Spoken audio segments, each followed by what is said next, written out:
I, Lavanya, along with my co-compare Anand, on behalf of the Economics Club, IMI New Delhi, welcome you all to the post-budget session 2021. The Economics Club of IMI New Delhi brings a forum to contribute, share, and learn in an environment that we create. The club organizes various events throughout the year and also writes a weekly blog that helps our viewers to appreciate the practical implications of business principles and events in the economic landscape. The post budget session is one such initiative by the club that enlightens students about the fiscally driven environment of our nation.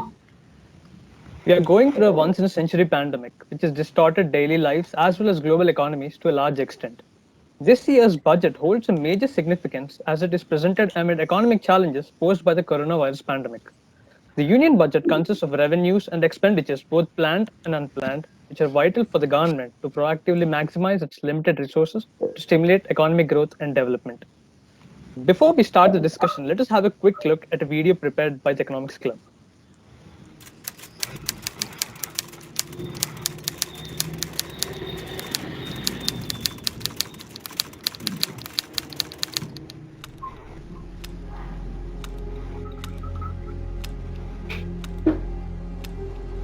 Mysterious pneumonia outbreak in Wuhan, China. A new type of coronavirus. The number of affected countries has tripled. The World Health Organization has just declared that this is a pandemic.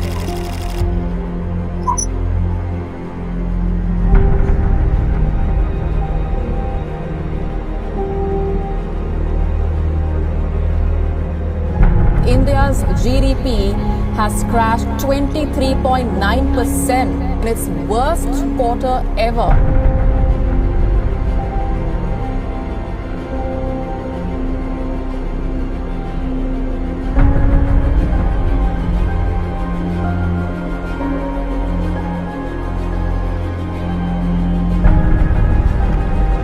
There are a lot of uncertainties, and if you look at the RBI data which came out in July, the MPC report, consumer sentiment is way down, and the confidence of the investors is way down. The investments are way down, and without investments increasing, how would you spur growth? The government has a commitment to growth.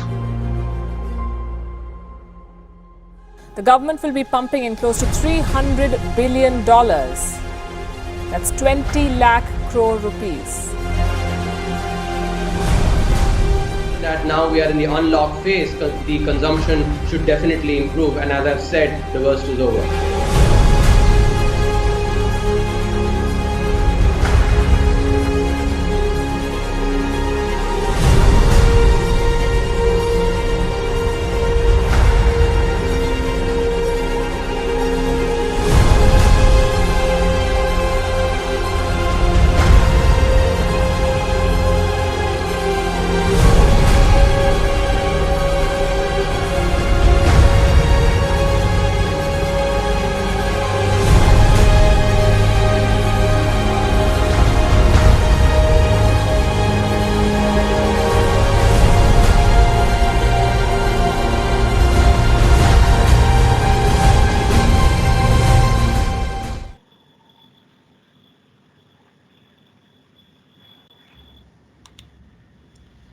The budget proposed for post-COVID India rested mainly on 6 pillars.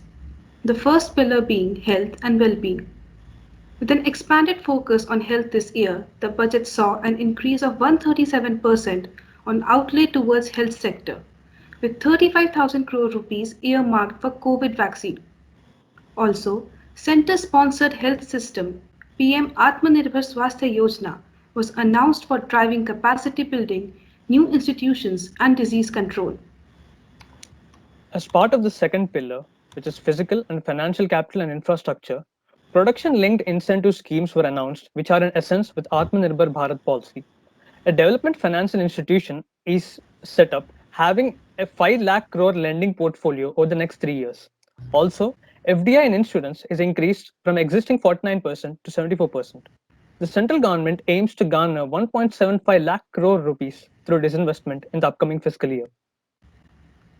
For the third pillar, inclusive development for aspirational India, an enhanced agricultural credit target of rupees 16.5 lakh crore was announced, along with extending social security benefits to gig and platform workers and minimum wages to all worker categories. The union budget has also doubled the allocation to micro, small and medium enterprises to Rs 15,700 crore to the next financial year. As part of the fourth pillar, reinvigorating human capital, more than 15,000 schools will be qualitatively strengthened to include all components of the national education policy. Also, India looks to export skilled professionals, benchmark skill qualifications, conduct assessment and certification to more countries, including the United Arab Emirates. As a part of the fifth pillar, innovation and research development, an outlay of Rs 50,000 crore is to be made over the course of next 5 years for the National Research Foundation to focus on the national priority thrust areas. Under the final and the sixth pillar, minimum government and maximum governance, many plans were outlined for reforms in the governance and tribunal for the speedy delivery of justice. On fiscal position, the real estimates of expenditure rose to 34.5 lakh crore as compared to the budget estimates of 30.42 lakh crore. The fiscal deficit in budget estimates for the next fiscal year is estimated to be 6.8% of the GDP. Government intends to lower the fiscal deficit below 4.5% of GDP by 2025. Budget also proposed to exempt senior citizens who are 75 years or above and have only pension and interest income in a financial year from filing income tax returns.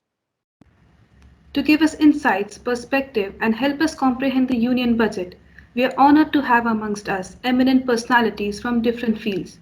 Dr. T.V. Somanathan, Mr. Saugata Bhattacharya, Dr. Charan Singh, Ms. Monica Hallan, and Mr. R.K. Anand. Before we begin with the session, we would like to give a brief introduction to our speakers. We are delighted to introduce you to our distinguished panelist, Dr. T.V. Somanathan, Expenditure Secretary in the Ministry of Finance, Government of India. Dr. Somanathan has worked as Director at the World Bank on deputation from the Indian Administrative Service. Dr. Somanathan has published several articles and papers on economics, finance, governance, and public policy in academic journals and various newspapers. Sir, we are honored to have you with us today.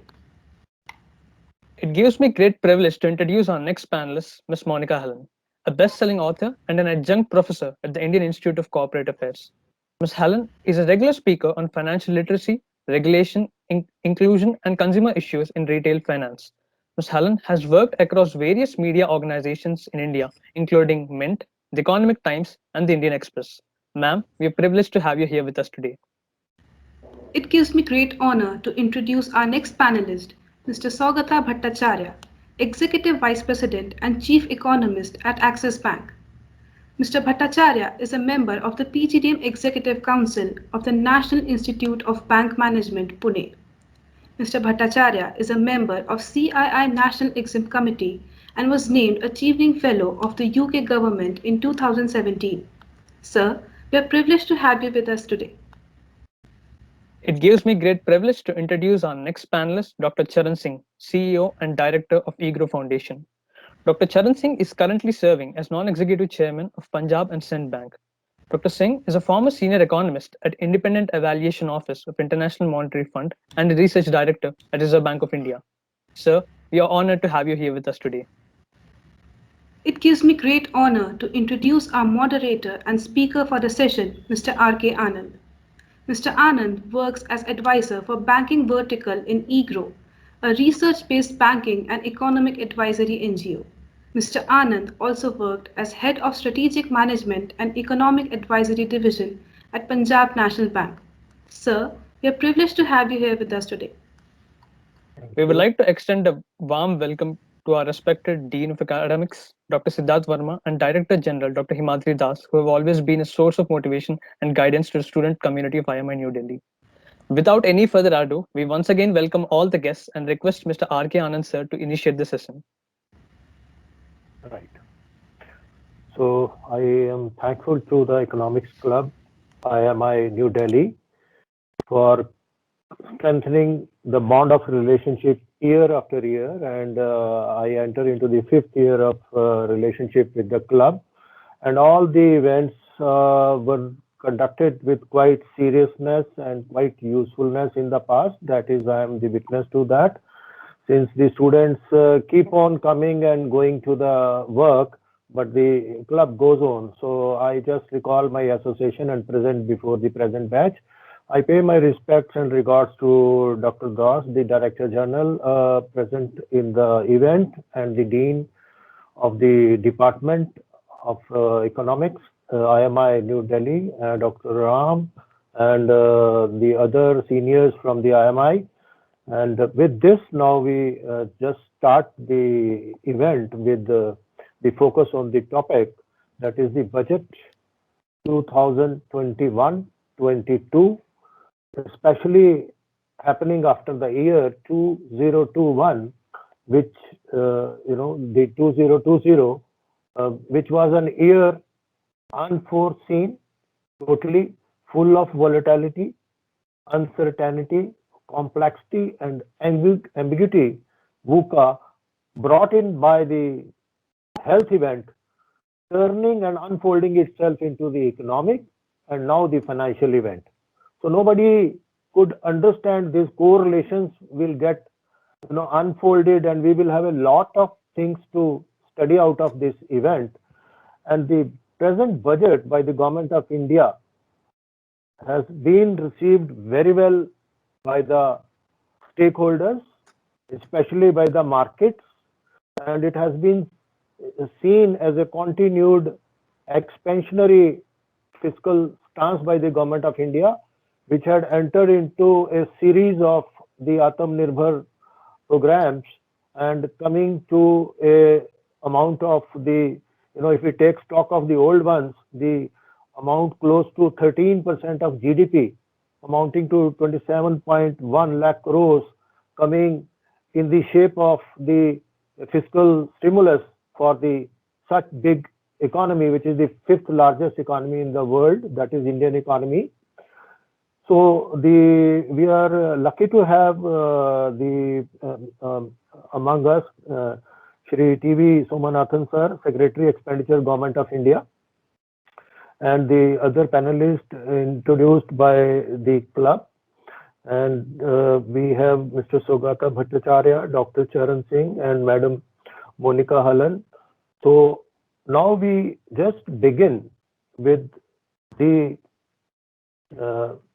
style that we first offer a free time to each of the panelists to share their views with the students.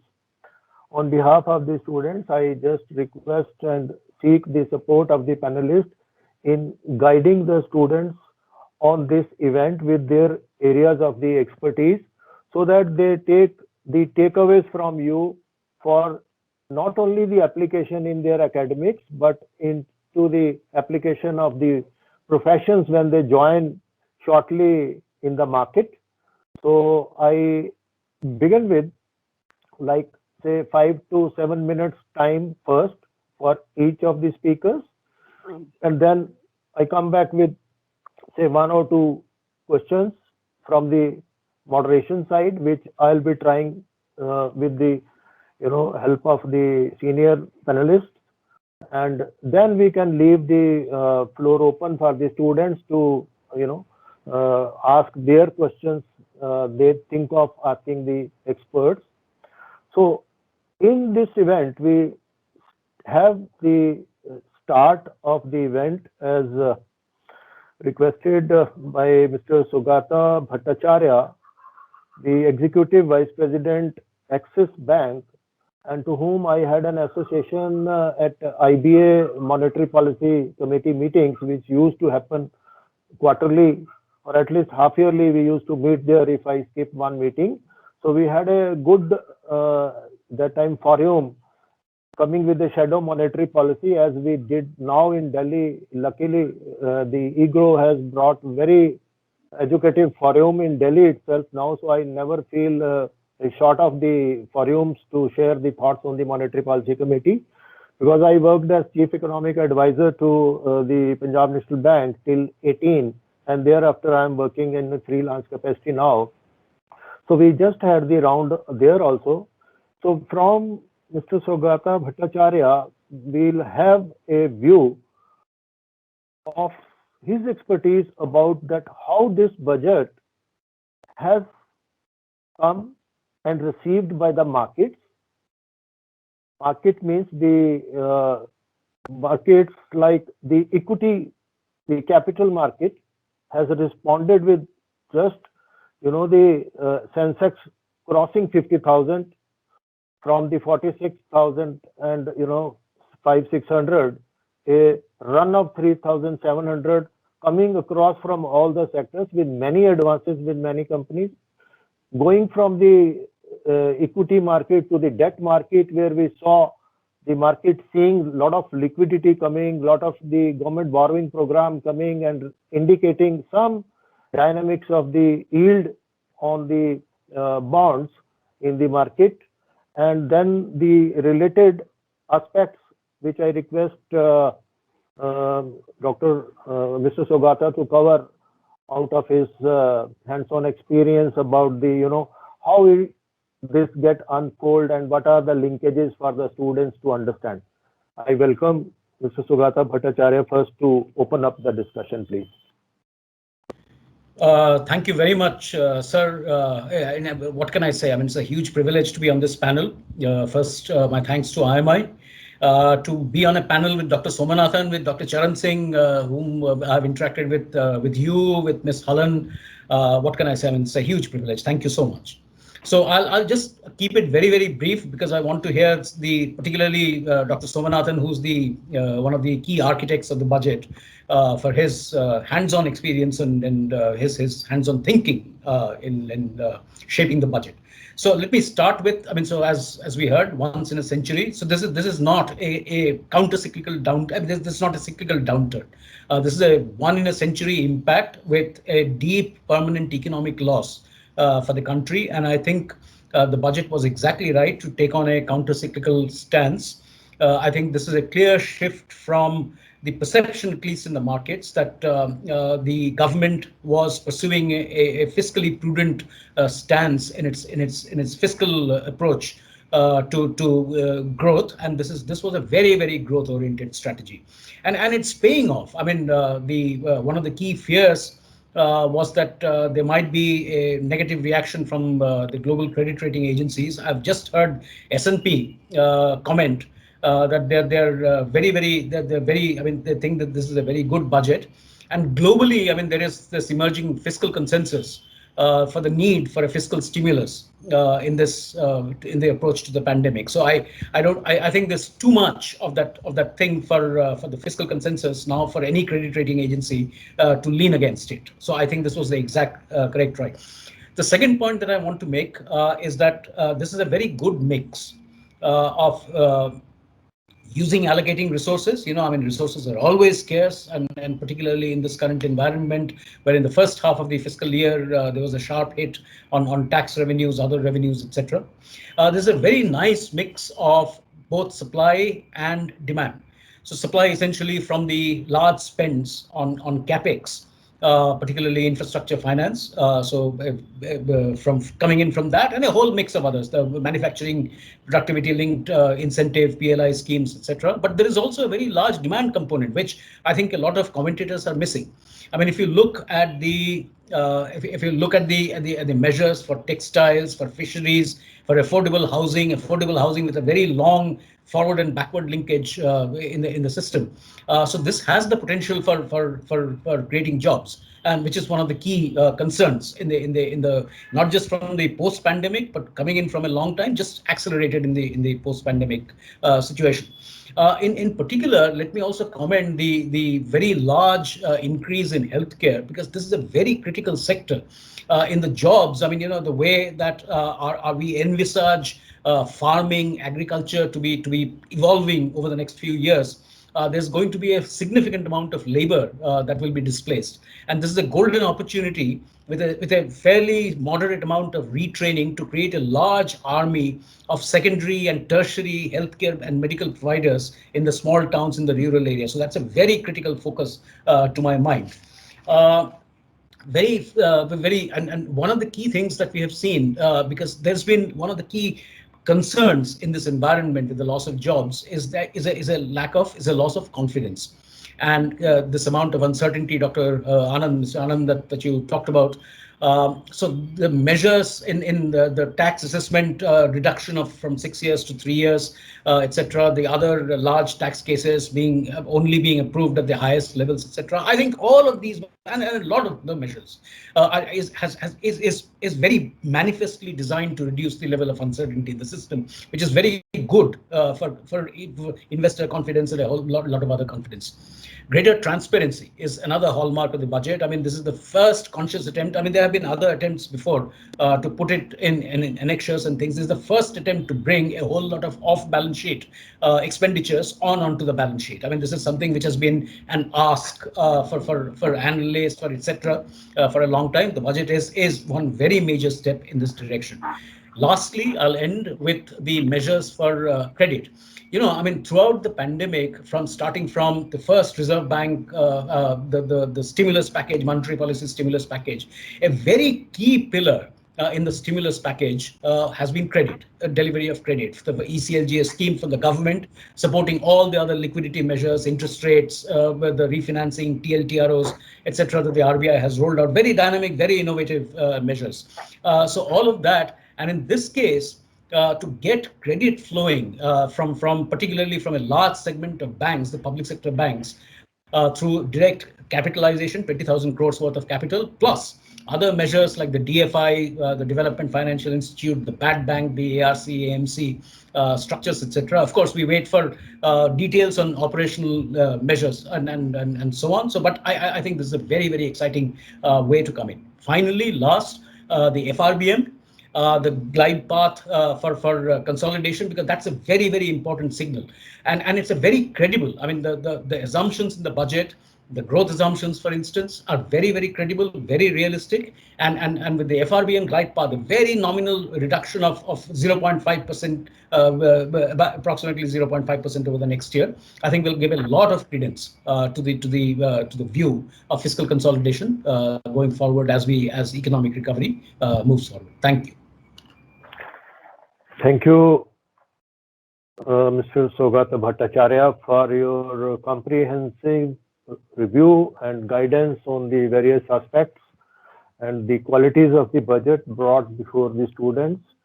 We'll have a chance to come back to you after all the panelists have delivered their part with some more guidance from you on the areas of your expertise for the students.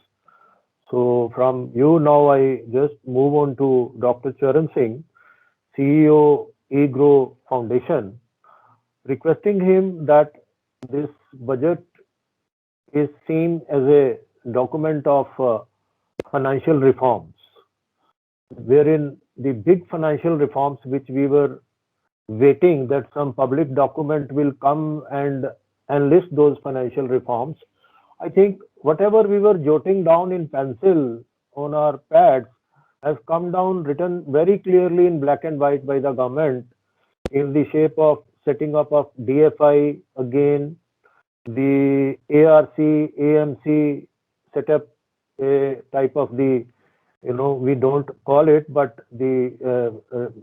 market takes it as a bad bank, the divestment or the privatization in the banking and the insurance sector.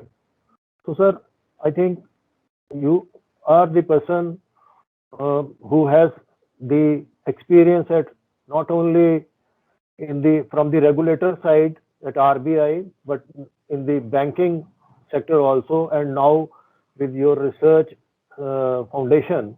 So I request you to please guide the students on this subject of the financial sector reforms which have been put forth by the budget. Welcome, sir. Thank you very much for having me on this panel, and thank you very much, Mr. Anand, for giving that introduction. And I'm also feeling very good that I'm sharing the dais with such august panelists, especially the expenditure secretary. I'm looking forward to hearing him. I think, to me, the budget has been path-breaking, and I would rate it as one budget which I think after Manmohan Singh's 1991 budget, I will rate this budget as the best. I think its implications will be visible for years to come, and it's going to unfold and unleash a new set of reforms in the country. That is where I think. Now, the bigger thing which has been discussed partly by Dr. Sugata, and I'm going to listen to the others, but all I want to first say is to introduce my thoughts. I look at a budget as a continuum. In fact, I don't look at a budget as a statement of account. It's not a chartered accountant's statement. It's not an auditor's statement. I look at a budget as a policy statement. So what do I have in mind? I have in mind there is a vision given by the elected government. In this case, the Prime Minister has said he wants a $5 trillion economy by 2024 and a $10 trillion economy by 2030. The bigger vision is that the India, which was amongst the richest countries of the world for 3,000 years, and the richest country of the world, that glory has to be recovered and regained. That's the long-term picture. The medium-term picture is we are way behind. We need to recover some ground, and these are the two milestones given by the Prime Minister. Now, these are the two milestones. We need to achieve that. And so every year, the budget is one single cog in the wheel, which is going to make us reach that goal. Now, to achieve that goal, to achieve an output which is equivalent to $5 trillion economy, you need two things, labor and capital. When it comes to labor, you need to make sure that we have healthy labor and skilled labor. So education and health comes in. When it comes to capital, we need free flow of capital. Whosoever has a good idea and at a reasonable rate of interest, he or she should be able to borrow and start his machinery or start his work or any vocation. This is where I think the economy is. Labor and capital are required, and the budget is the annual statement of the policy reinstating or retreating or tweaking whatever given the local current circumstances to achieve the long-term goal. So that is where I place the budget. Now, the task assigned to me by Mr. Anand is to speak about the financial sector. So let me share a few thoughts with you. I have always thought that commercial banking is basically sort of retail banking. We do know how to commercially assess the cash flow for a car or a house, but it is a different ballgame if we have to assess the cash flow and commercial viability of a road project or an airport or large infrastructure projects. So I think the government has very correctly heard the industry, and there have been some rumblings in the industry for some years now, that the non-performing assets are generally high on the infrastructure. So therefore, we need a development finance institution that will be extending loan for infrastructure. Exactly how we had these a few decades ago, and State Bank of India, of course, even then used to play a prominent role in infrastructure financing.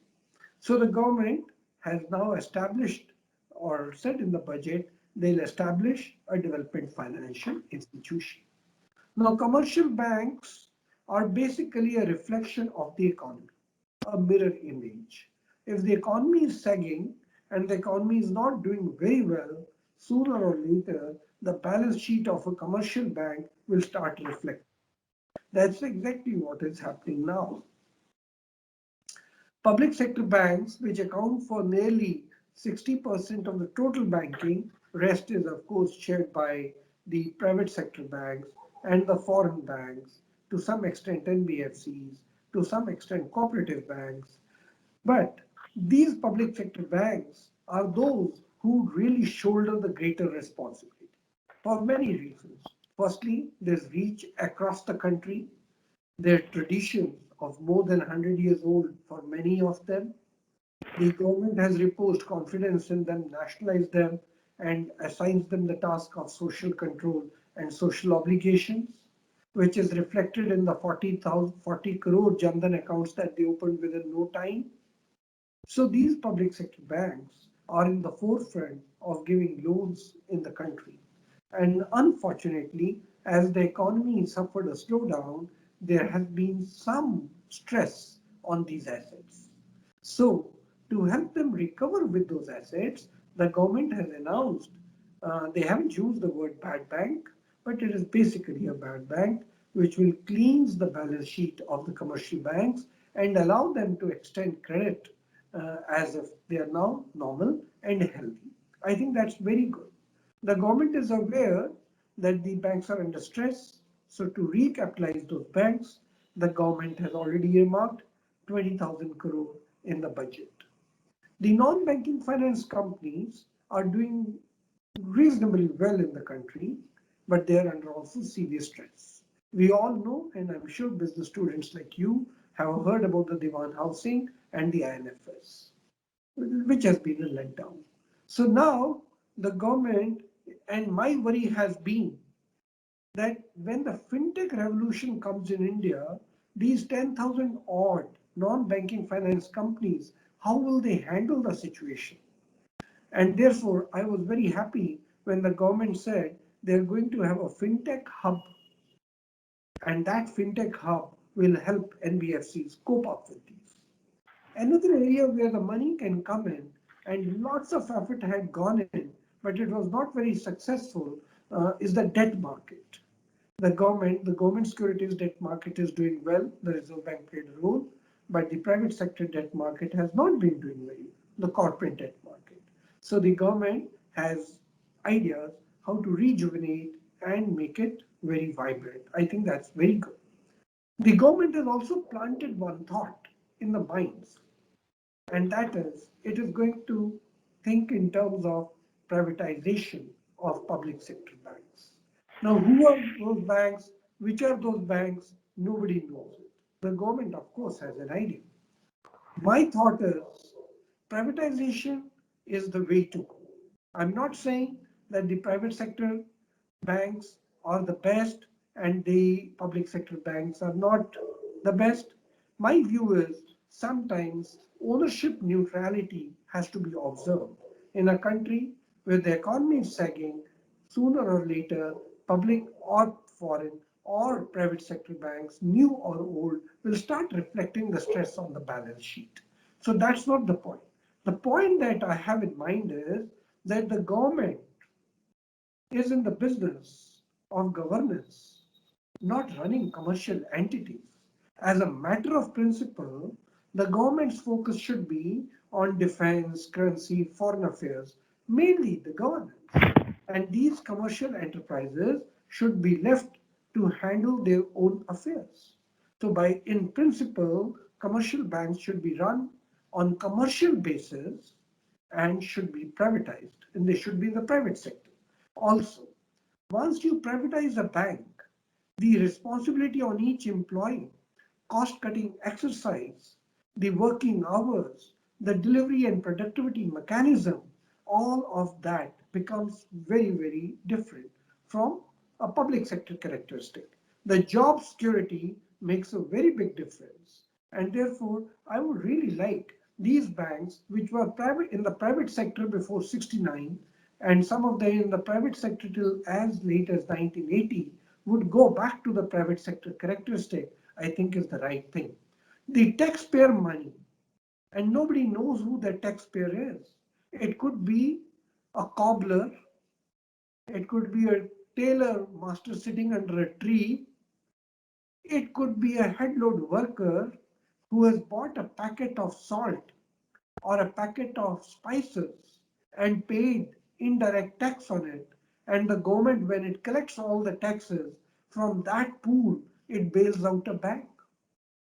To that extent, bank is a cost to the government and a siphoning of the tax which has been contributed by a person who does not even have a bank account. I feel it's very inequitable. So once a bank is put in the private sector, they have to fend for themselves. The board has to take decisions. And it's a do or die situation. Obviously, the competitiveness in the bank improves. And that is what I think the government is on the right track, that it is now thinking in terms of not only privatizing commercial banks, it's thinking in privatizing other also. We have all heard about Iridia being privatized. With that, I'll close here, and I look forward to listening to the others. Thanks for your patience, and thanks for giving me an opportunity to speak to you. Thank you very much, sir. Thank you very much for giving a very deeper and a very exhaustive view of the announcements made on the financial sector, and you drawing it the best after 1991. So this great event, and especially after so much of the negative news flowing throughout the 2020, this budget sets the positivity back, and which is likely to be converted into production by the growth orientation of the budget. We are thankful to you for sharing your views. Now I just go to Madam Monica Hallan, this very senior author and a very, very experienced person, as I've gone through her profile of the Institute of Governance and the working for so eminent press in the society. Ma'am, this budget has been seen as that it has neither imposed new taxes, neither it has reduced much of the taxes. It has avoided the taxation chapter to be brought first. Rather, the budget has tried to help the individuals after this pandemic by way of announcing so much on the health, education, hygiene, and a lot of the budgets have been prepared for them. So with your experience of meeting the cross sections of the stakeholders on the budget, we would like to be benefited with your views on the budget. So welcome, Ma'am Monica Hallan. Thank you so much, Mr. Anand, and real pleasure to be with all the young students always. And I will take up Mr. Anand on the earlier statement that he made, that the students need to not just understand the budget at the micro, but they need to understand the thoughts behind the budget. And if you read the economic survey and the budget together, and if the students have not seen the CEA presenting the press conference, which is on YouTube, you must, because that passion which you don't associate with public servants, government servants, actually comes through. He really tries to explain the background of the economic survey. So you must absolutely listen to that. And the budget, actually, if you think about it in terms of your own life, it is that we always hear that you have to turn a crisis into an opportunity. And this is what this budget has done. So in all of your lives, I mean, you are setting out, there will be moments of great crisis. It's like a big life crisis. And the lesson that you should take from this is that no crisis must be wasted. I don't know how many of you know, but India used the hard lockdown to repair its railway infrastructure. So because trains pass every 15 minutes, the work to repair the tracks and do the other infrastructure had to stop every 15 minutes. So at the top of the pandemic, because there was such a hard shutdown, the government took the opportunity and actually repaired a lot of that pending work very quickly. But I'm going to come to the budget and talk about the fact that so the budget takes off from where the economic survey left off. The economic survey sort of prepared the ground. It sort of gave everybody the confidence that, it actually prepared everybody for a very large spend. And it told people that forget about being financially conservative. This is not the time for being fiscally prudent, which means this is not the year to look at what the deficit number is going to be. And the survey put out an argument saying that we must not give up growth for redistribution just yet. We need to grow the pie. And a beautiful story was used to explain that. I encourage you to listen to the CEA. And it said something which was very different than what usually India does. We have one eye on what the West is thinking about us, what the more developed countries are saying about us. And we have a crisis of confidence as Indians. We are constantly looking for approval from abroad, especially from the developed and, to use a poor word, the white world. And the message from the survey was, forget about the rating agencies, forget about what they're going to say. In any case, they have not been fair to either India or China as the 5th largest economies, because none of the other economies, some of the countries have actually defaulted on their debt, but their ratings continue to be higher just because they come from a European cohort. So there was a whole different stance of this new emerging India, of which I think your generation is going to really be protagonists of this India, which is full of the confidence of being Indians, and we're not constantly looking for approval from somebody else. So survey made the base, and the budget took off from there. And I will just go through a few of the things very quickly. So this was a bold, growth-oriented budget. I have been tracking budgets for many years, and I have to tell you that it was just, this is the budget because of the farmer protests, because of what is happening at the border of Delhi. I don't even want to call it farmer, let's call it the Artiya, the intermediary protests. I mean, I don't know which farmers of India have SUVs and who drives around in 7 lakh tractors. So let's just call it what it is. It's an intermediary agitation. In the backdrop, the budget could have actually used the spend to appease, which is what UPA 1 did just ahead of the election for 2009, when there was this huge farm loan waiver. I mean, the damage that it did to our fisc at that point is, I mean, it set us back by a whole decade almost. The money could have been, so it depends what you want to spend the money on. All right, so always try and relate the budget to your lives. And let's understand this deficit very quickly in terms of our own lives. So when you take a loan, what are you taking a loan for? So we all have credit cards. When we use our credit card and buy dinner or a holiday, we are funding current consumption. But if you take an education loan or a home loan, you're building future assets which can grow in value. So a home will appreciate over the long term, and an education loan gives you the propensity to earn more. So which is a better loan? Which is a good loan? The loan which builds your labor or into a capital good like a house, right? But a loan for just eating today is a loan which you will struggle to service from your current income. Look at the government spends in that way, that how much are we going to be spending on capital formation and how much is being spent on current consumption. So there is not even enough money to fund current consumption, and there's always this deficit number. What is deficit? It's just that there are not enough people who pay taxes, the government revenues are short, so you borrow. What are you borrowing for? To fund current consumption. In this budget, we've seen the capital expenditure grow by 35%. It is still small potatoes. It's still about 5.4 trillion rupees. But yet there's a bold statement being made that I'm going to take an education loan and I'm going to tighten my belt on the other parts of my current consumption in some places. And I'll come. So this is a major leap to say that we will focus on capital formation, because remember, what India needs is growth, because we have this, the benefit of the population will get frittered away unless jobs are created. So we have gone for growth. There has been no appeasement.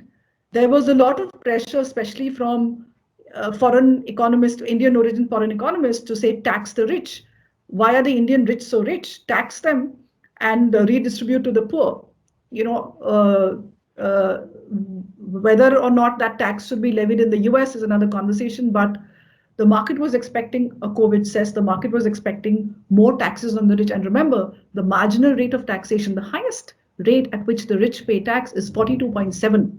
Switzerland has a lower marginal rate than that. So we are already taxing the rich more. We don't want a flight of capital. So all of these expectations were there.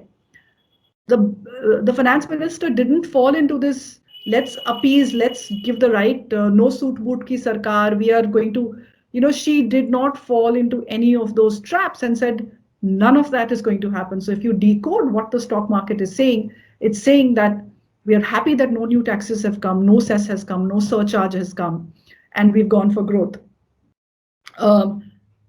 Two last things.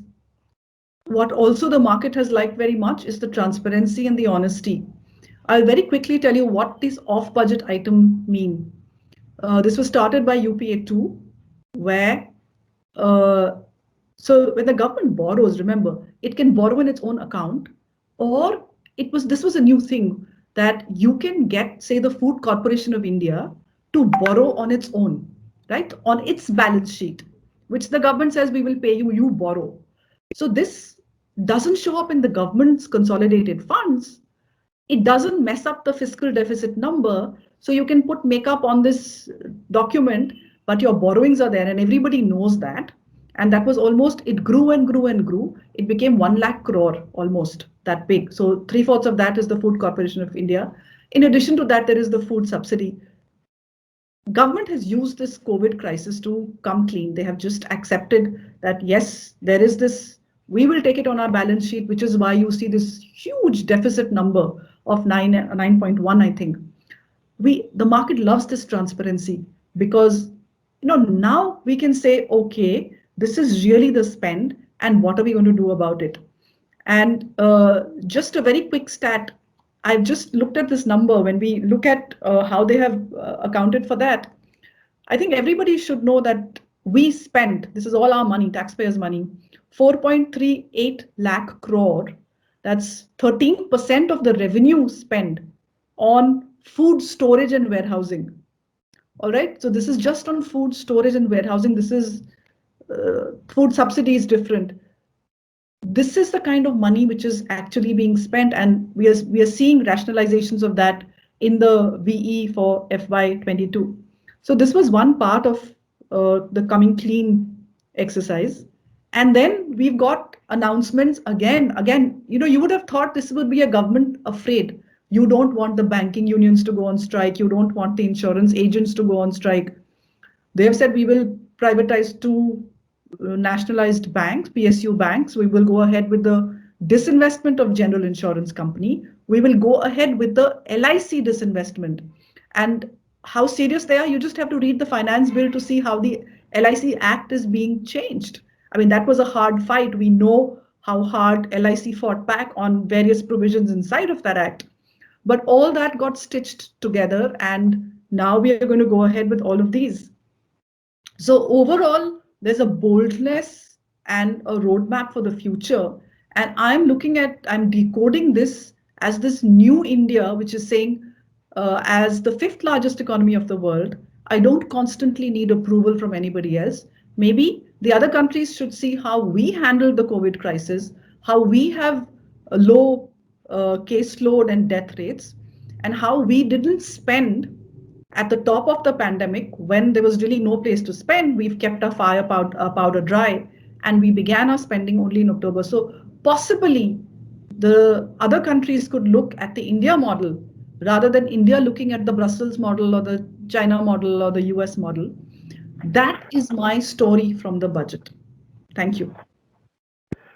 Thank you very much, ma'am, for simplifying the term deficit as the market is talking of, that we are moving towards a deficit-led creation of the assets for the economy. So nicely explaining it purposefully, that how the deficit is taken and being utilized, and your corollary to convert this crisis into learning. And I think this goes a long way for learning of all the students with us, and understanding what we read on the textbooks with the practical inputs given by you. Thank you very much. Now from here, much awaited moment, we reach back now to the final panelist, Shri T.V. Somanathan Sir, Secretary, Expenditure, Government of India, the very, very authentic and the ownership source of the information. Those who might have really put in a lot of days and nights into assimilating these thoughts, then refining them and coordinating and putting so best that the budget, wherever we have talked in many forums, that transparency, quality in the numbers, no negative shocks, and the right intent of supporting the growth has been appreciated across various sections.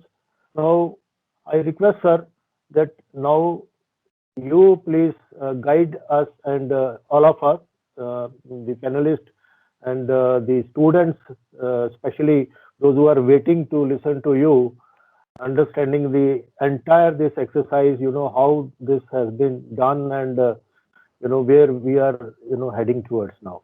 Thank you. Thank you, Mr. Anand. It's a pleasure to share this panel with you, with Mr. Saugata Bhattacharya, with Dr. Charan Singh, with whom I once had an exchange of emails, I think in 2014, and with Ms. Monica Halan, who doesn't know me, but who is known to me in the sense that I've read many of her columns. And in fact, I've even responded by email once or twice many years ago. So it's a great pleasure for me to be here with this very distinguished and panel. I must say that I was very pleasantly surprised to get a very simple and direct email from the students of IMI about 2 weeks before the budget, in fact 3 weeks before the budget. And usually, people assume that you must come through someone or, contact someone else, and otherwise you can't get somebody to come on your panel. And I was simply pleasantly surprised by the simplicity and directness of the approach. They sent me an email and said, will you come on our panel? And the sheer, directness, honesty and simplicity of it, I immediately said yes. I said, I'll check the schedule and I will come. So I'm very happy to be here. I'm speaking in my personal capacity. I want to make that very clear that I'm not speaking on behalf of the government of India. That makes me, it's easier for me to speak that way. Otherwise, I have to measure every word that I say. So whatever I'm saying is not an official opinion of the government of India. If I say something which I should not have said, then it's me and not the government that is saying it. I actually will make very brief remarks in these opening minutes, because I think probably the most value-adding thing that I can do is perhaps to answer specific questions, because whatever you have heard and seen in the budget speech is the collective product of which I have been a significant part. So I don't have much to add to what has been said in the budget speech. I will therefore keep as much time as possible for questions, whether from students or from panelists. I'll just pick up on a few points that have been made by the preceding panelists, all of whom have said much that I would otherwise have had to say, so I don't really have to say much. I must also say one thing: it's a very unusual experience as a public servant to be praised for anything, because usually we are continuously on the receiving end of criticism, and it's been a pleasant surprise. I mean, I have been extremely pleasantly surprised by the reaction. I mean, we thought we were doing something good, but we are used to being criticized even if you do something good, and I have the skin of a Madras buffalo, so which I'm used. So I usually brush it off. If we think we're doing the right thing, I think we have to keep doing it, whether people praise it or criticize it. But it is still, I must confess, it's very nice when somebody says that what you've done is good. So it's a very unusual experience. Now let me get on to some of the points that were made. I think a very important point that was made by Ms. Monica Halan was on credit ratings, and it's also been extensively discussed in the economic survey. This was something that we had a lot of internal discussion in the ministry before the survey was published. I think it's absolutely correct, and I'm saying this without any nationalistic bias or some political bias, that the credit rating industry is by and large markets, and I use the word unfair in a very responsible and specific way, because the indicators that they use are quite so I would, in fact, if I can say something, I think they are both moody and their standards are very poor when they come to emerging markets, because they let me give you some statistics that would help you understand why I say this. See, Japan has a debt to GDP ratio in excess of 250%. The United States has a debt to GDP ratio in excess, if I'm not mistaken, of 130%. You may argue that they have convertible currencies and therefore that is different. Okay. Spain in 2011 almost defaulted on its euro currency bonds, on its home currency bonds. Euro is the Spanish currency. It was still rated AAA in the middle of their crisis. None of the rating agencies decided to review the ratings of Spain. They didn't review the ratings of Ireland. They didn't review the ratings of Portugal at a time when they almost defaulted. India has never defaulted. But there is one important feature that I think is very important to note, which is that credit ratings don't matter as much to India as they do to many other emerging markets. Often don't recognize even in our internal discourse, because we have never actually done sovereign borrowing by the government of India on any external bond market. So actually the Indian sovereign has not borrowed outside India. Therefore, any rating that you get for Indian bonds is actually an academic rating. There is no actual bond which can default outside India. And India's domestic bonds are, of course, in rupees, and they are, of course, backed by the sovereign guarantee of the government. Now I come to the point that as students, I would, however, say something a little bit different. The way we in government have to deal with credit rating agencies is that we know they are unfair. We know there is what was described by another panelist as this white country bias, I think very aptly described. And yet we live with them. And this you will find as students in the rest of your life, that you may have unfair bosses, you may have unfair professors, you may have, unfair people dealing with you. It's often not a successful approach to, confront them with their unfairness, because they are unlikely to change. And you probably won't get out of the problem simply by accusing them of unfairness, even if it is true. And you'll often have to find ways of living with them, dealing with them, and still succeeding. And that is exactly what we are attempting to do. So on the one hand, we are being very clear about what we think rating agencies and their approach to India in particular. However, I must also say that we can't completely ignore them. I'm being very honest here. Because even though we don't borrow as a sovereign in India, we have over the years opened up our capital account, and a lot of foreign investors do invest in the Indian bond market, in the domestic rupee bond market. We are not very bothered about the credit rating agencies, but they can harm us if they want to. So for instance, if the credit rating agencies were to downgrade us from our present credit rating of BBB- into one notch lower, we would then be classified into a category where Western pension funds and institutional investors would not be able to invest in Indian sovereign bonds. Now, does it matter? It doesn't matter very much, but it does matter if you need to borrow a lot of money. It's good to have many buyers of your bonds, because that keeps the yields low. So the point I'm making is not that the credit rating agencies must dictate what we do. Obviously, they should not. And we've taken a very clear decision that we will not allow them to dictate what we do.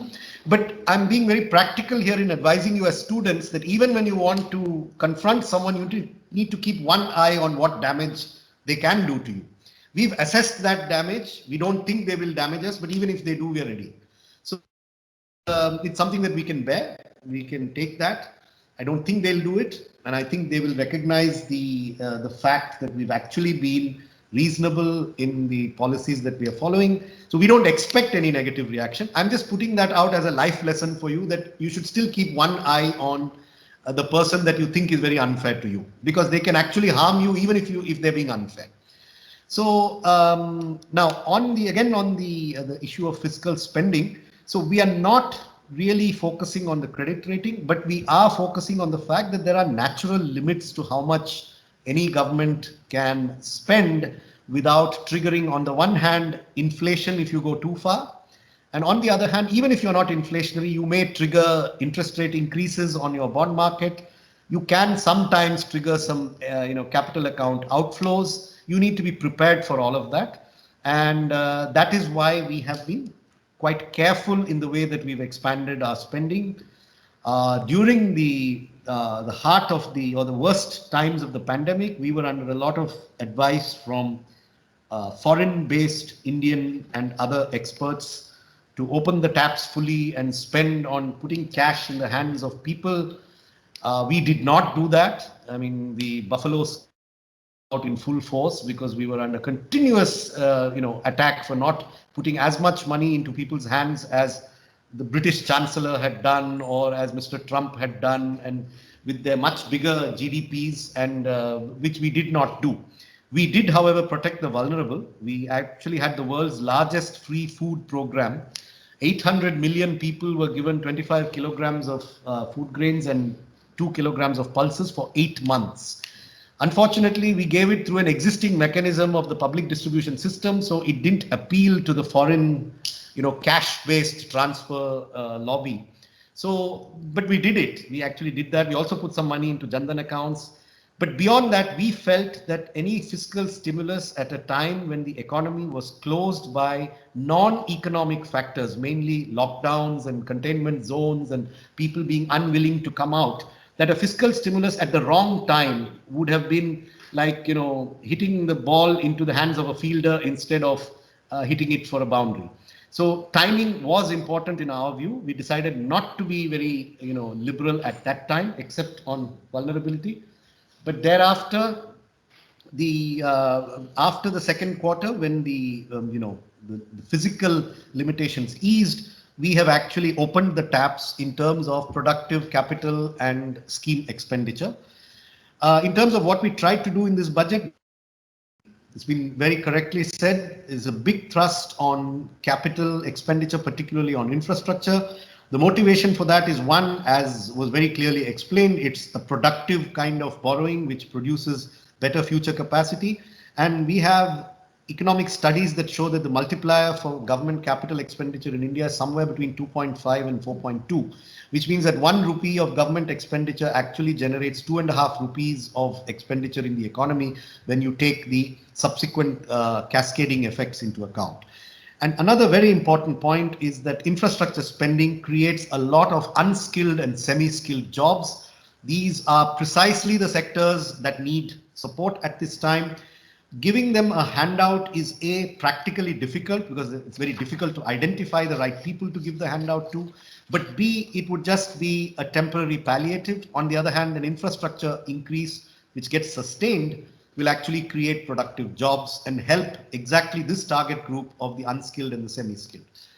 Dr. Charan Singh, I think, made a very interesting point, which I would commend to the attention of all students.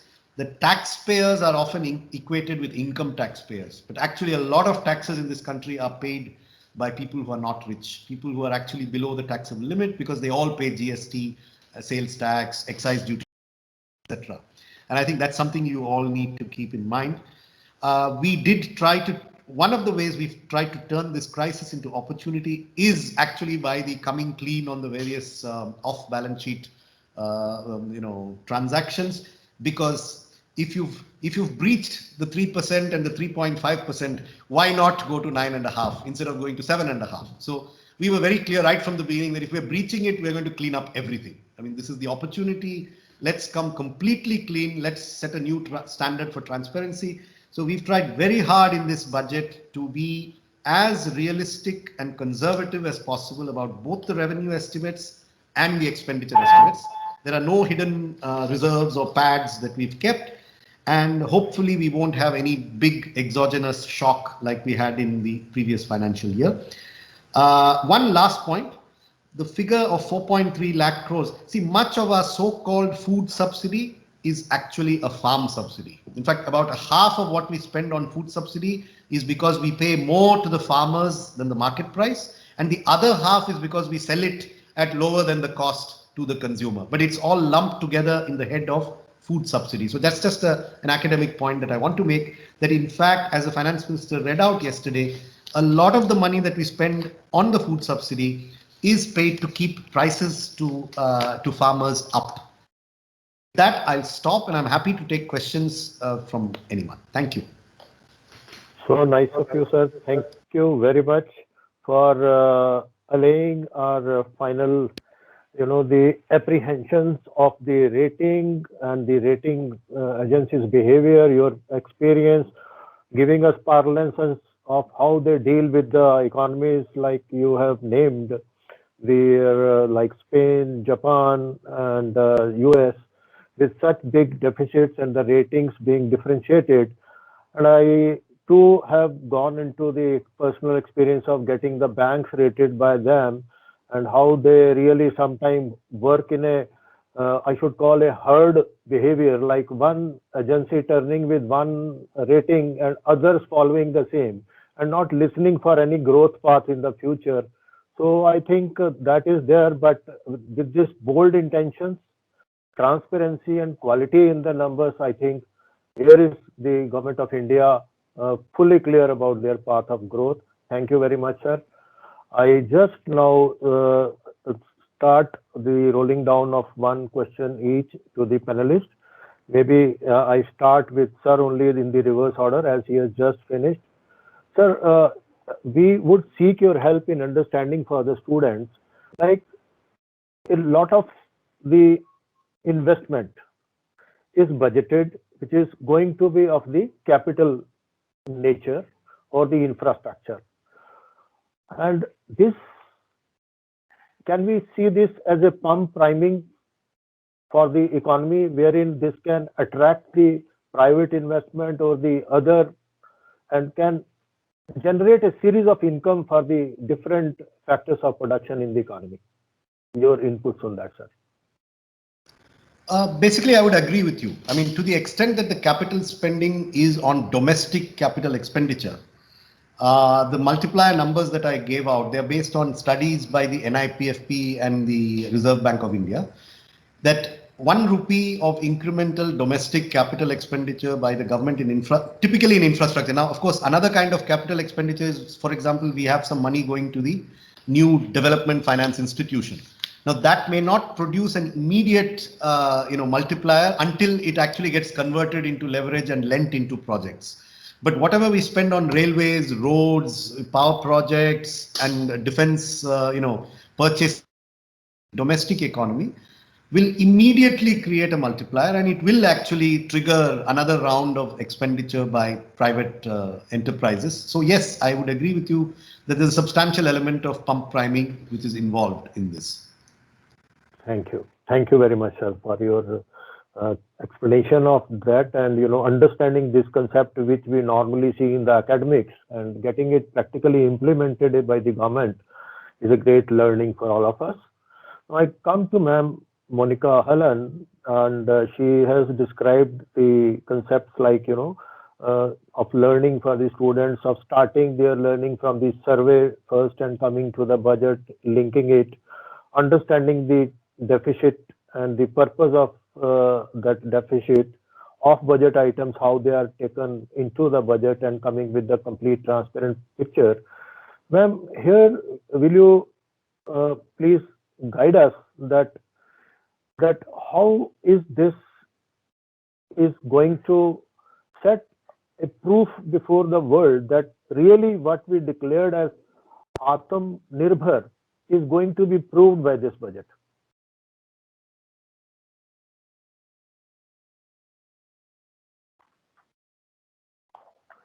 You are on mute, perhaps, ma'am. Sorry. Thank you. Okay. Thank you. Yeah. So Atmanirbhar in some commentators is being it's being interpreted as protectionism. I think we need to rethink of this word and look at this as saying that unless we create manufacturing jobs here in India, we are going to have problems in the next 20 years of a young population without jobs. Creating those manufacturing jobs also deals with the problems that we see in agriculture, where there is disguised unemployment. So when you want, so it actually, everything actually links up. When you start pulling on the thread, you can't do half a reform in India. You have to do all of it. And that is exactly what we need to do. So, so the budget is in the right direction of Atmanirbhar Bharat. where we are saying that we need to create jobs here. Those jobs should absorb more and more people, especially from the people who are working in subsistence agriculture, and to create that space where once the government spend triggers this investment and the jobs come back and consumption takes over, then the private sector investment comes in. Because right now, I think we know that what we have had is a profit-led growth. It is the other costs, the wages, which have got suppressed, and there's been a profit-led growth. The government spend now will sustain this growth for the next few months. Once the trajectory comes back to the pre-COVID GDP levels, by which time, I mean, I think these are all, calculated bets, Right. by which time the private investment cycle will begin. And then that growth becomes, it grows legs and it walks on its own. So I think that is the messaging to the world, and which is why I think some of the rating agencies have actually reacted positively to what we have done. And I think that it all feeds into this Atmanirbhar Bharat, which is, I think, it's a far larger statement than just production and manufacturing. I think it's also about how we look at ourselves. Right, ma'am. Thank you. Thank you very much for explaining this term to be achieved by the implementation of this budget. And now I come to Dr. Charan Singh, sir, with his experience at the global regulatory bodies and the Indian regulator of banking, and now into the banking sector and economic research. Sir, can you just guide us that, Basel always come with the versions like Basel 1 to 2 to 3, and all the time saying, the qualitative inputs of the capital and the qualitative inputs of the risk management from the different parts of the world embedded into their regulations. Now we are ending the course of Basel 3. It would have been over by the last year, but thanks to this pandemic, that we are just on the last one stretch of the Basel 4 successfully, ahead of many advanced countries of the world, India, in implementation of Basel. Can you see, sir, that this practice of the recapitalization of banks first by consolidation and now by setting up the institutions of DFI, ARC, AMCs, is a practice which is an example as a best practice before the banking supervisory and the advising body at the Bank of the International Settlement, Basel? Your inputs, please.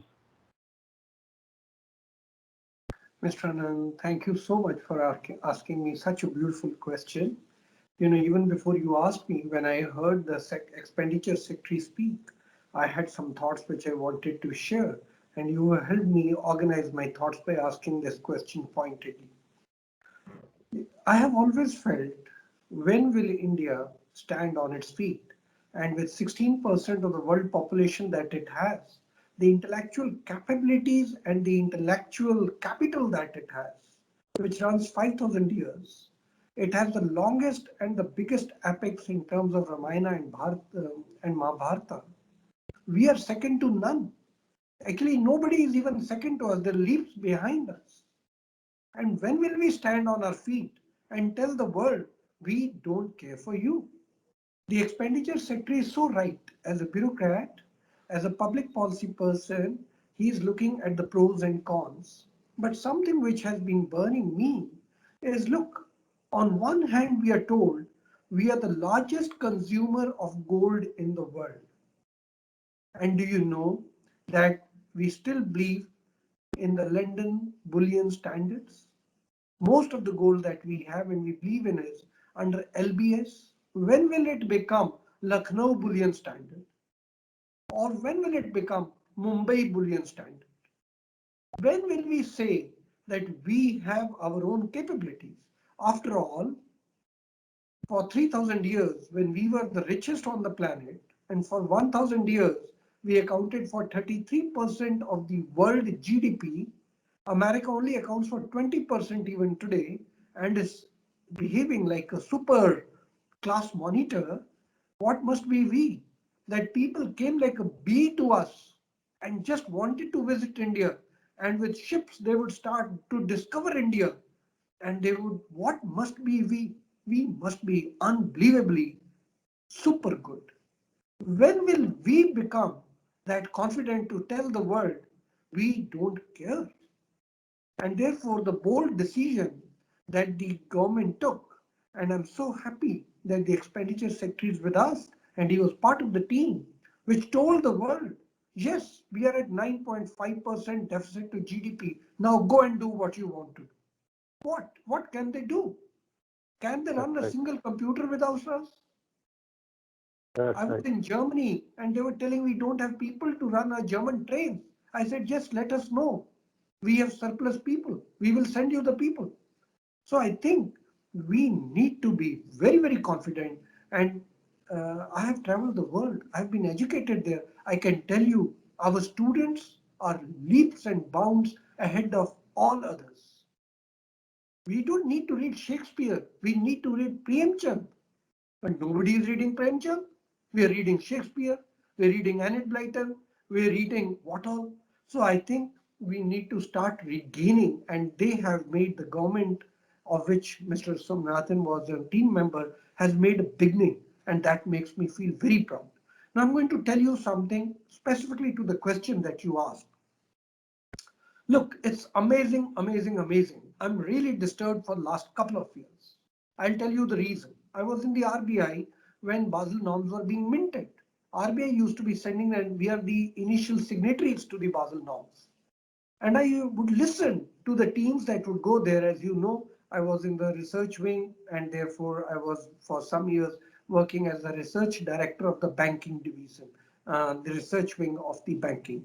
So these people would go there. It's all mathematical, and our Indian banks, they are amazing.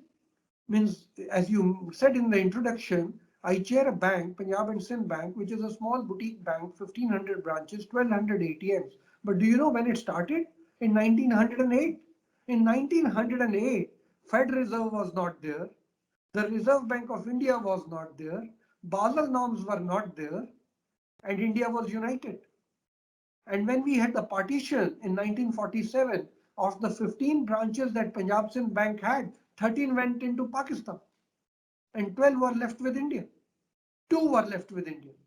And from there we made 1,500 branches. Need arose, we moved our headquarters from Amritsar to Dehradun just to conserve cost. From there we moved to Delhi much later. Can any other bank in the world claim like this? And you know what? Punjab Sindh Bank is not the only bank. And it's not the oldest bank. The oldest is Allahabad Bank. Of course, State Bank of India has seen the mutiny of 1857, much older.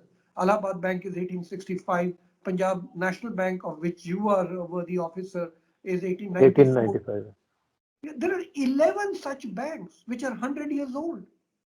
And you will be surprised to know we do not have recorded history of these banks. How did they face the challenges? Allahabad Bank and Punjab Sindh Bank Punjab National Bank must have faced the music during partition. No history is there. Canara Bank, no history. Okay, so now let me come closer to what I want to conclude with. I am asking a simple question. These Western countries, where banks don't survive 10 years, despite their regulators, the maximum they survive is 25 years. In our single country, we had 11 banks which are 100 years old. We need to just celebrate that fact. And the worst is, these countries where banks don't survive, where actually the Fed Reserve came into existence just because of failing banks. They are the guys who are minting Basel norms and teaching us how to run the bank. Means I had heard the Hindi muhavra, ulta chor kotwal ko dante, ulti ganga bahena. This is amazing.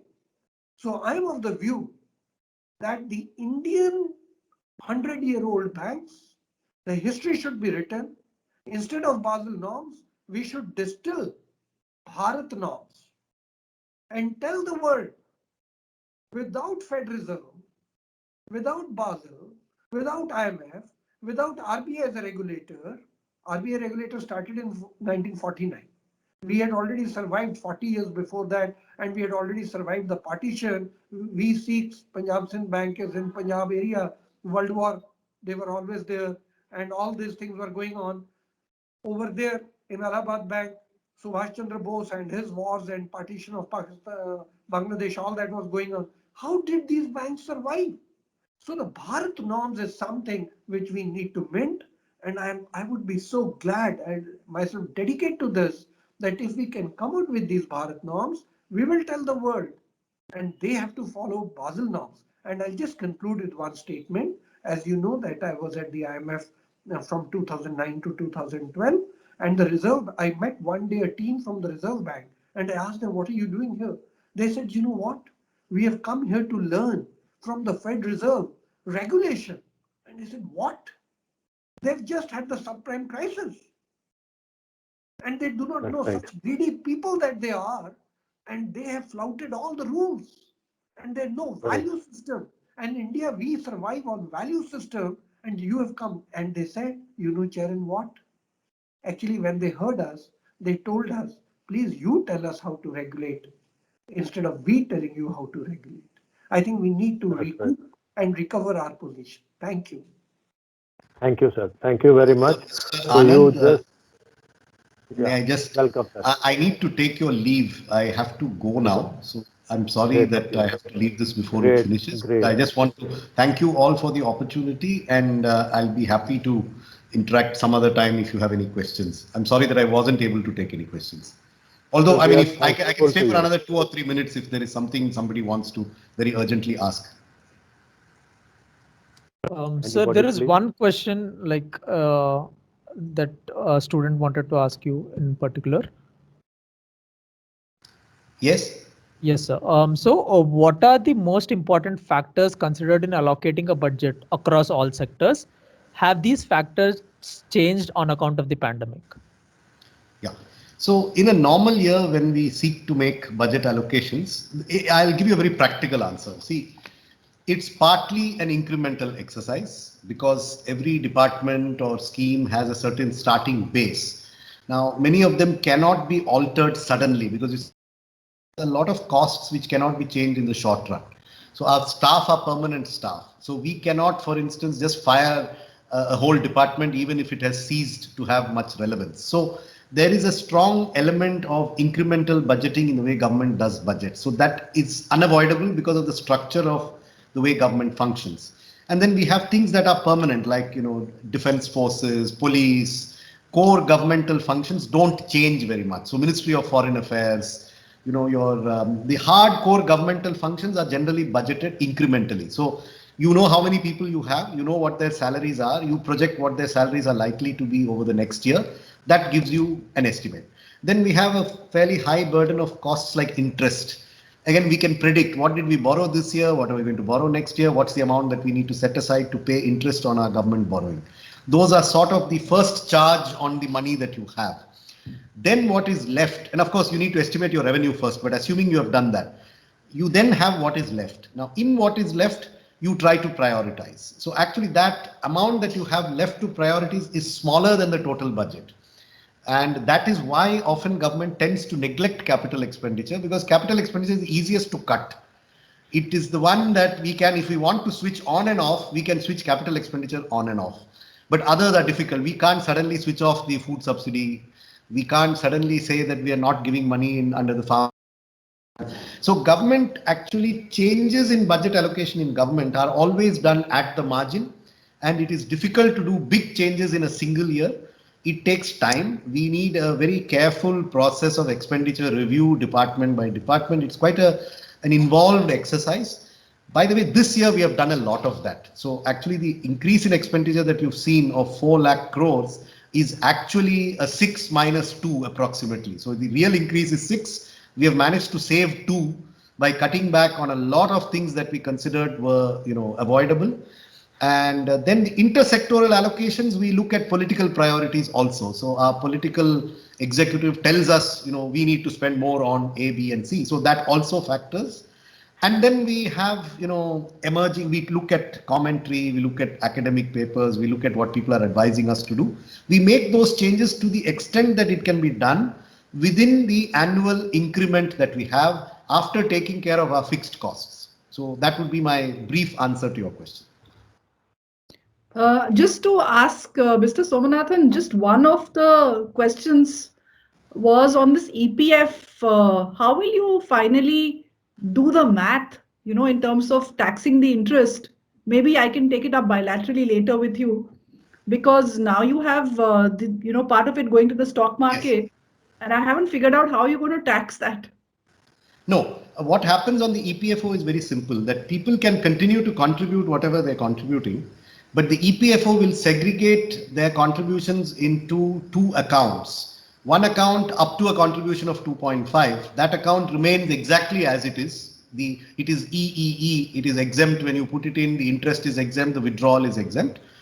The second account, which will be for contributions in excess of 2.5 lakhs, will go into an account which will fetch the same 8.5% interest, but that interest will be treated the way bank interest is treated, that it is something that you show in your tax return and pay income tax on. We don't expect much change in the inflow because the 8.5% return, even when taxable on a government guaranteed instrument, is still a very good rate of return. And we have numbers that show that less than 1% of subscribers are actually affected by this. Of course, they account for about 6% of the contributions.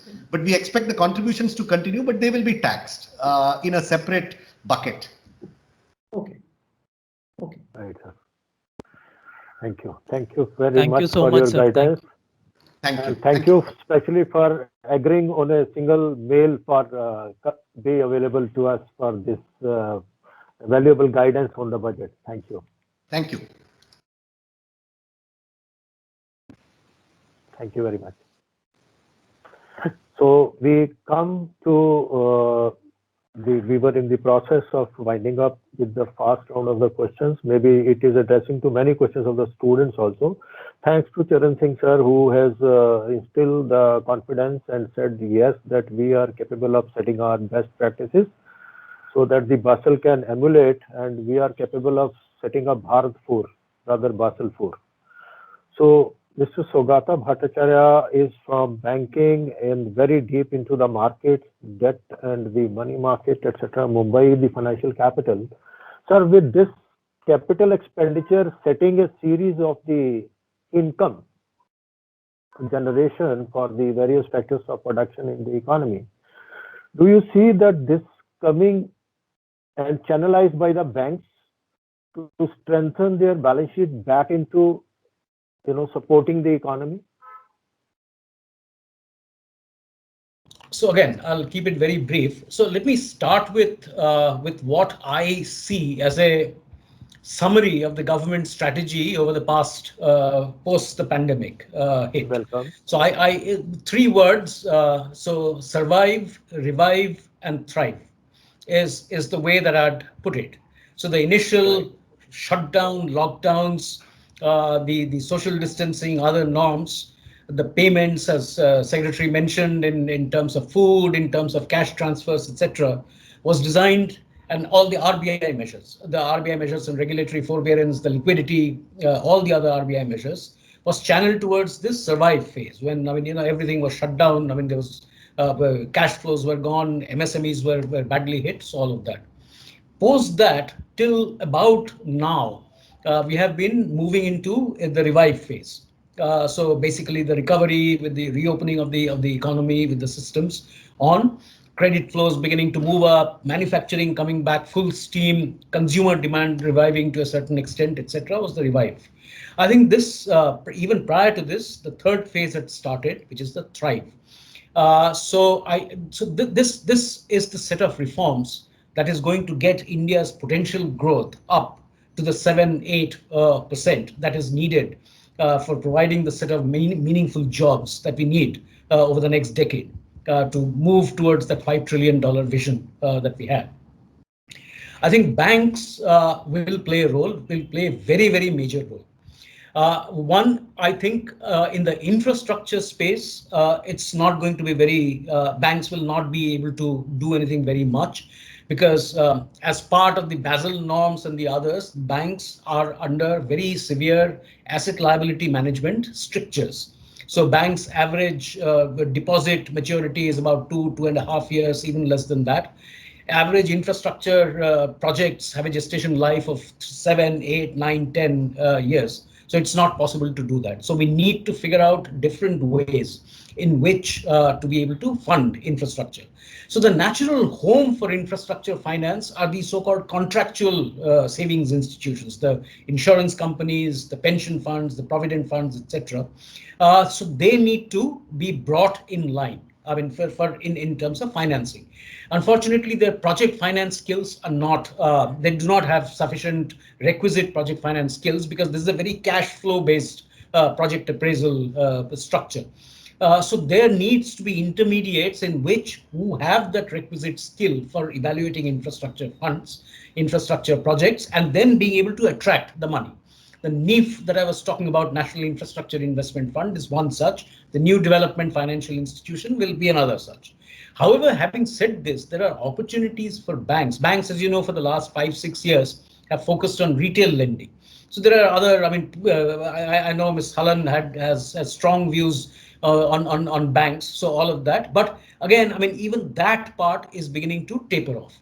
I think the news story of India, I mean, given all the biggest outcome of the pandemic era has been digitalization. Digitalization and the consequent explosion of data. The government has helped in the last 4 or 5 years with the India Stack, with the amount of digital transactions modes. Axis Bank, for instance, I mean, 80% of our onboarding is now digital eKYC. So everything is there. I think that's the next set of lending increases that I see now. Lending to MSMEs, using data analytics, artificial intelligence, using this core base of data. Imagine, I mean, what we can do with the GSTN data, for instance. I mean, it's almost real-time information on whatever is going on. India has a massively large entrepreneurial base that has built in. I was just told that 600 out of 748 India's districts has now a registered startup in the system. And these are real problem solving startups which are addressing a real life problem and then trying to provide a solution for that. So together with partnerships with fintechs, with banks, etc., I think this is the new wave of lending that will probably go on, and credit delivered to these underserved structures, underserved entities will be the next growth engine of India. Right. Thank you very much for putting it in such simple way that going forward, this asset liability management is taking care through the DFI route for taking up the project finance, and the banks into retail, and that too digitalization onboarding of the customer is, you know, extension of support to the government in their dream of reaching the last mile in the country, and, you know, instant payment for all their revenues without any leakage or loss of the revenue. So that is good take. Thank you. So here, after having completed the full round, I am personally thankful to all the 4 panelists. Very eminent and very, very refined views. They had much experience. I am beneficiary of their learning. So my regards to all of them. Ma'am Halan, then Saugata ji, and Dr. Charan Singh, and our Secretary Expenditure, Government of India, Mr. Somanathan, and to the management of the Institute, Director General Sir, Dean Sir, and Professor Ram. With this round of the panelist discussion, now I hand it over to Rohit for taking it forward, since an exhaustive view has been presented by the panelists and we are going, you know, ahead of time at this late evening. So you can really sort out your questions for each panelist and go ahead, please. Yeah, yes. So we have 2 questions actually. So first one is for Saugata sir. The question is, what implications will bad banks have for the economy, and do you think it will help improve the current situation?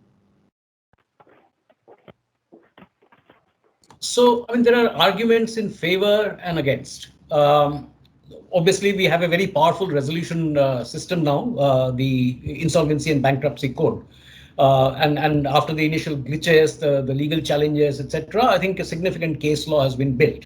So one argument is that why should that mechanism not be used? Why create another institution? You know, bad bank, as the formal name is, asset reconstruction companies. Asset reconstruction companies have existed in India for a long time, but they haven't really been able to scale up very much. I mean, I think their overall balance sheet is about 1 lakh crores. I mean, the total bad loans in the system is banks, only banks, bad loans in the system is about 14 lakh crores. So, I mean, they have not been able to scale up. Capital has been a problem, and other issues have come in. So what is it about this, as a government-owned asset reconstruction company that will be different from the other private asset reconstruction companies? One of the key arguments in favor of a government-owned ARC is that public sector banks, I mean, being under the umbrella of a whole bunch of institutions, the CBI, CAG, etc., would find it difficult to offload their bad loan holdings because valuations are very important. Everybody has to take a haircut on this. So what is the appropriate haircut? So there are issues relating to that. The other part is capital for the banks. So one part is because, I mean, you know, banks would need capital, the capital that government is giving. But more importantly, once you actually take that haircut, when you sell that asset down to an asset reconstruction company, RBI rules say that you need to immediately provide. So otherwise, the provision for the bad assets could be done over a period of 4 or 5 years. But the moment you sell your asset, you write off that asset or whatever the haircut on that asset is, you have to provide immediately. Where does that capital come from?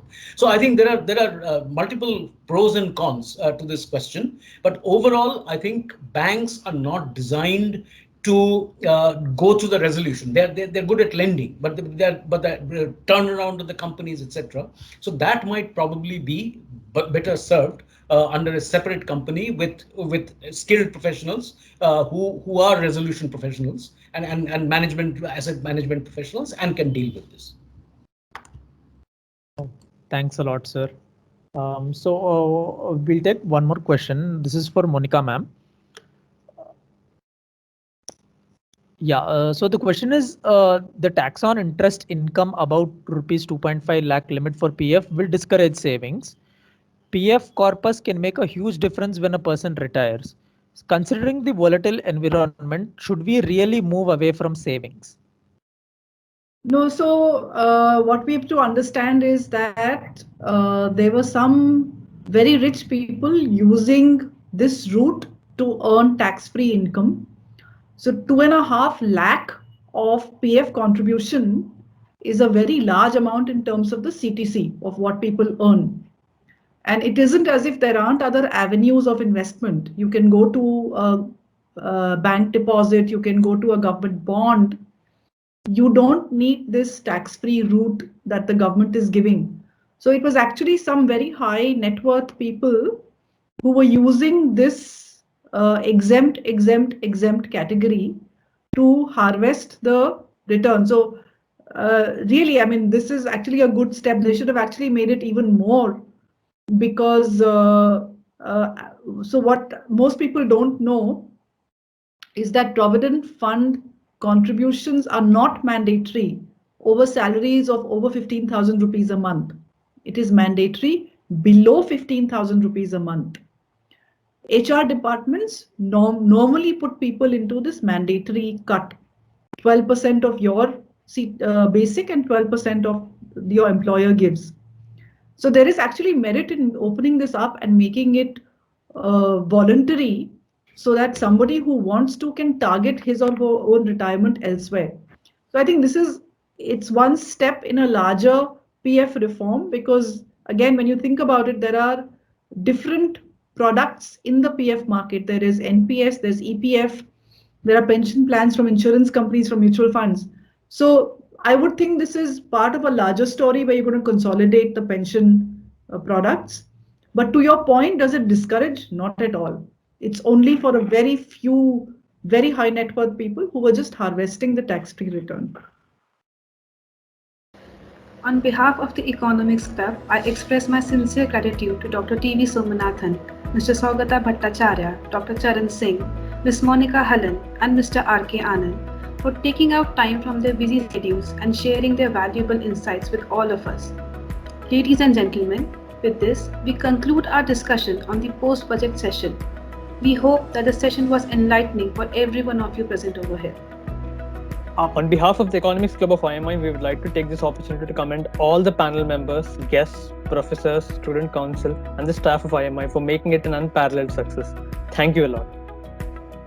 Just one point. As the mentor of the Econ Club, thank you very much for coming.